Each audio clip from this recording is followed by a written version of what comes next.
आप देख रहे हैं बांका जिले की मुख्य खबरों को। 8 सालों में कुछ नहीं हुआ, अब भी आम लोग आस लगाए बैठे हैं। 3 वर्ष हो गया व्यापार मंडल का चुनाव होने से, उसके बाद भी नहीं मिला प्रभार, आखिर इसमें दोषी कौन? बांका जिले के अमरपुर प्रखंड के व्यापार मंडल की कहानियां अजीबोगरीब लग रही है। बताते चले कि वर्ष 2013 में ही व्यापार मंडल तत्कालीन एसडीएम शिव कुमार पंडित ने जिला पदाधिकारी के पत्रांक 976 के आलोक में कार्रवाई की गई थी। व्यापार मंडल अध्यक्ष सुभाष कनोडिया का कहना है कि हमको 3 वर्ष चुनाव लड़ने से हो गया, अब तक किसी भी पदाधिकारी के द्वारा कार्रवाई नहीं की गई है। व्यापार मंडल के पूर्व अध्यक्ष निरंजन गाये के ऊपर लाखों का गबन की मामला तत्कालीन एसडीएम के आदेश पर की गई थी, उसके बावजूद भी इस मामले की खुलासा नहीं हो सका।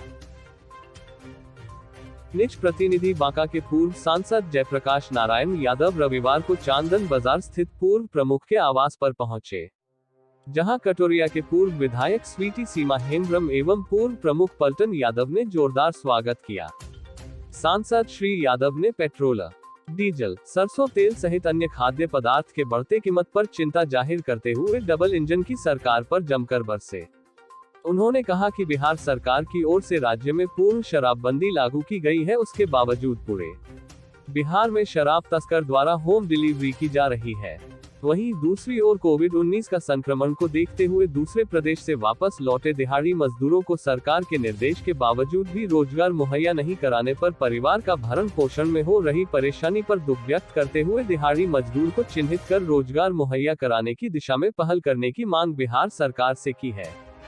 इस मौके पर राजद नेता अजय यादव, जिला मुखिया संघ के जिलाध्यक्ष सुरेश यादव, हरि यादव, प्रखंड अध्यक्ष अशोक यादव, प्रधान महासचिव आशुतोष कृपा मूर्ति, पूर्व प्रखंड अध्यक्ष तुलसी रजक, खुर्शीद आलम, गेंदा लाल यादव, विनोद यादव, बैजनाथ यादव आदि कार्यकर्ता उपस्थित थे।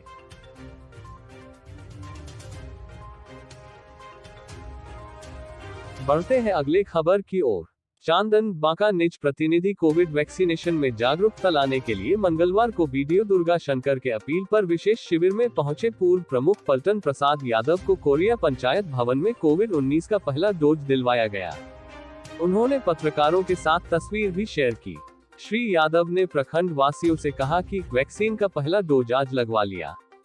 मैं सभी से रजिस्ट्रेशन करवाने और टीका लगवाने की अपील करता हूँ। बीडीओ श्री शंकर ने बताया कि पूर्व में हुई वैक्सीनेशन में कोरिया पंचायत के 18 आयु वर्ग से ऊपर वाले लोगों को कोई दिलचस्पी नहीं थी। प्रमुख की अपील का लोगों पर हुआ असर, अब इस क्षेत्र के लोगों ने टीकाकरण अभियान में शामिल होकर सभी लोग ले रहे हैं वैक्सीन। बढ़ते हैं अगले खबर की ओर। आज दिनांक 21 जून 22 को विश्व हिंदू परिषद का एक उच्च स्तरीय प्रतिनिधिमंडल का बांका आगमन हुआ, जिसमें विश्व हिंदू परिषद के माननीय केंद्रीय न्यासी हंसराज जी, माननीय प्रांत संगठन मंत्री श्री चितरंजन जी, माननीय प्रांत सह मंत्री श्री पारस शर्मा जी सम्मिलित थे। प्रतिनिधिमंडल ने विश्व हिंदू परिषद के जिला पदाधिकारियों से भेंट वार्ता की। इसके उपरांत प्रतिनिधि मंडल एवं स्थानीय पदाधिकारी नवटोलिया वाली घटना के घटनास्थल का दौरा किया।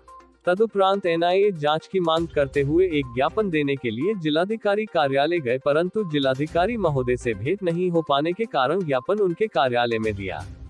घटना पर बोलते हुए माननीय प्रांत सह मंत्री पारस शर्मा ने कहा कि विगत दिनों बांका मुख्यालय से मात्र 2 किलोमीटर की दूरी पर नवटोलिया बस्ती में एक मदरसे में, जिससे कि मस्जिद भी सटी हुई थी, में बम ब्लास्ट हुआ। ब्लास्ट इतना प्रचंड था कि जिससे मदरसे के परखच्चे उड़ गए, साथ ही वहां के मौलाना की मृत्यु भी हो गई, जिसकी आधिकारिक पुष्टि भी हुई और ग्रामीणों के अनुसार कुछ बच्चे जो मदरसे में पढ़ते थे वह भी काल का ग्रास बन गए।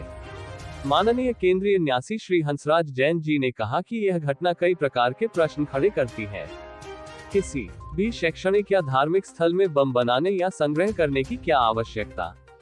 घटना होने के तुरंत बाद गांव के सभी पुरुष गांव छोड़कर क्यों भाग गए? क्या यह किसी बड़ी घटना को अंजाम देने की तैयारी थी? इत्यादि। माननीय प्रांत संगठन मंत्री चितरंजन जी ने जानकारी देते हुए बताया कि विश्व हिंदू परिषद दक्षिण बिहार ने घटना का स्वतः संज्ञान लेते हुए महामहिम राज्यपाल एवं माननीय मुख्यमंत्री को एनआईए जांच के लिए ज्ञापन दिया, परंतु जब ऐसा प्रतीत हुआ कि स्थानीय प्रशासन ने और बिहार सरकार इस विषय को गंभीरता से नहीं लिया और इसकी लिपापोती का प्रयास हो रहा है, तब आज विहिप का यह प्रतिनिधिमंडल यहां पर आया है ताकि स्थानीय प्रशासन को इस विषय की गंभीरता का आभास कराया जा सके, जिससे कि एनआईए जांच का मार्ग प्रशस्त हो ताकि आने वाले भविष्य में ऐसी घटनाएं दोबारा न हो और मानवता सुरक्षित रह सके। इसके निमित्त जिलाधिकारी महोदय को ज्ञापन देकर के भी इसकी मांग की है। प्रतिनिधिमंडल के साथ जिला उपाध्यक्ष प्रदीप कुमार, सह मंत्री विकास कुमार, जिला कोषाध्यक्ष आशीष कुमार, जिला बजरंग दल संयोजक मनीष कुमार, बांका नगर उपाध्यक्ष बम कुमार, सह मंत्री प्रमोद कुमार इत्यादि उपस्थित थे। बढ़ते हैं अगले खबर की ओर। तेलिया गांव के पास ऑटो ने मारी पलटी, 7 ऑटो सवार जख्मी, 3 गंभीर रेफर।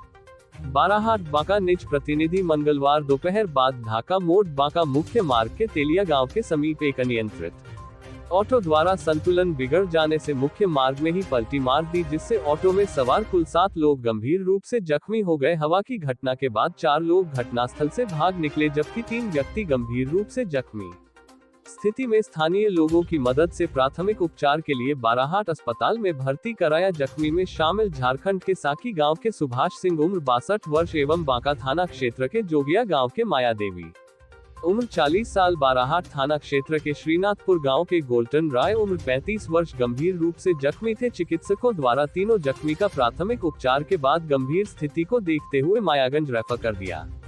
जानकारी के मुताबिक ऑटो चालक ढाका मोड़ से सवारी बैठाकर बांका जा रहे थे। इसी दौरान तेलिया गांव के समीप अचानक ऑटो चालक द्वारा संतुलन खो दिए जाने से मुख्य मार्ग में ही ऑटो ने पलटी मार दी, जिसमें ऑटो में सवार कुल 7 लोग गंभीर रूप से जख्मी हो गए। घटना के बाद 4 अन्य जख्मी घटनास्थल से फरार हो गया। चिकित्सकों के मुताबिक गंभीर रूप से जख्मी सुभाष सिंह झारखंड साकी की स्थिति गंभीर बनी हुई है। घटना के बाद ऑटो चालक घटनास्थल से फरार हो गया। बढ़ते हैं अगले खबर की ओर। प्रखंड क्षेत्र के दुधारी पंचायत में मंगलवार को बेसहारा में वैक्सीन के लिए बुलाया गया था। इसमें समाजसेवी पंच किशोर यादव ने सबसे पहले कोरोना महामारी का वैक्सीन लगवाया। उसके बाद पंचायत के लोगों ने बड़ी संख्या में अपनी दस्तक दी। विडंबना यह है कि 70 लोगों को ही वैक्सीन का डोज दिया गया, जबकि दर्जनों लोग लाइन में खड़े अपने बारी का इंतजार किया। जब उन्हें यह पता चला कि आओ वैक्सीन नहीं है तो वह निराश होकर अपने घर को लौट गए। सरकार ने भले ही अपनी बाबाई लूटने के लिए व्यवस्था दुरुस्त होने की बात करती है, लेकिन यह गलती किसकी है यह समझने वाली बात है। अगर स्थानीय पदाधिकारी सक्रिय होते तो वहां उपस्थित जनता को वैक्सीन से वंचित नहीं रहना पड़ता। मालूम हो कि गांधी चौक पर दक्षिण देने के लिए जो शिविर लगाई गई है, उसके पहले दिन ही अंधेरे में मोबाइल के लाइट के सहारा लेकर बख्शी लाया गया। लापरवाही किसकी है, बड़ा प्रश्न है। समाधान कौन और कब करेगा, यह समझना होगा। बढ़ते हैं अगले खबर की ओर। जिले की धड़कन कहे जाने वाले चंदन पुल की ढक्कन आज बंद हो गई है, जिससे जिले का विकास पूरी तरह बाधित हो चुकी है। पुल के ध्वस्त हुए 2 साल बीत चुके हैं, लेकिन डबल इंजन की सुशासन की सरकार ने आज तक पुल का निर्माण नहीं कराया, जबकि 95 के बारे में टूटे पुल का निर्माण राजद की सरकार में शीघ्र पूरा किया गया था। इस पुल के टूटने से झारखंड के गुड्डा दुमका बंगाल तक का संपर्क टूट चुका है। लोगों को कई किलोमीटर की दूरी तय करने के बाद मुख्य तक पहुंचना होता है। डायवर्शन का निर्माण भी गुणवत्तापूर्ण नहीं की गई है या कभी भी ध्वस्त हो सकता है। अभी बरसात की शुरुआत हुई है। यह बातें पूर्व सांसद सह पूर्व केंद्रीय मंत्री जयप्रकाश नारायण यादव ने टूटे पुल एवं डायवर्सन का निरीक्षण करने के बाद प्रेस वार्ता के दौरान कही। उन्होंने कहा कि सरकार से मांग करते हैं जल्द पुल का निर्माण हो ताकि लोगों को परेशानी से निजात मिल सके।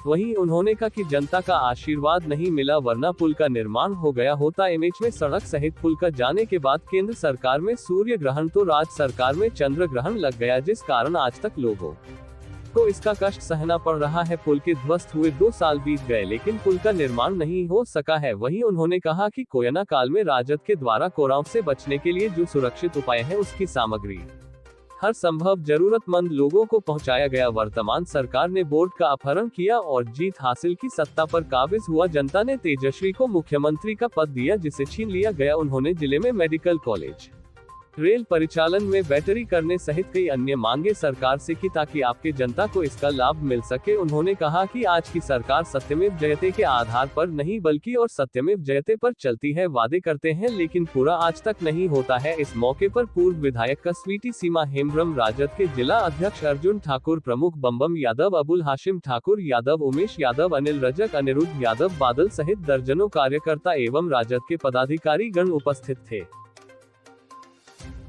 अवध बिहारी की रिपोर्ट।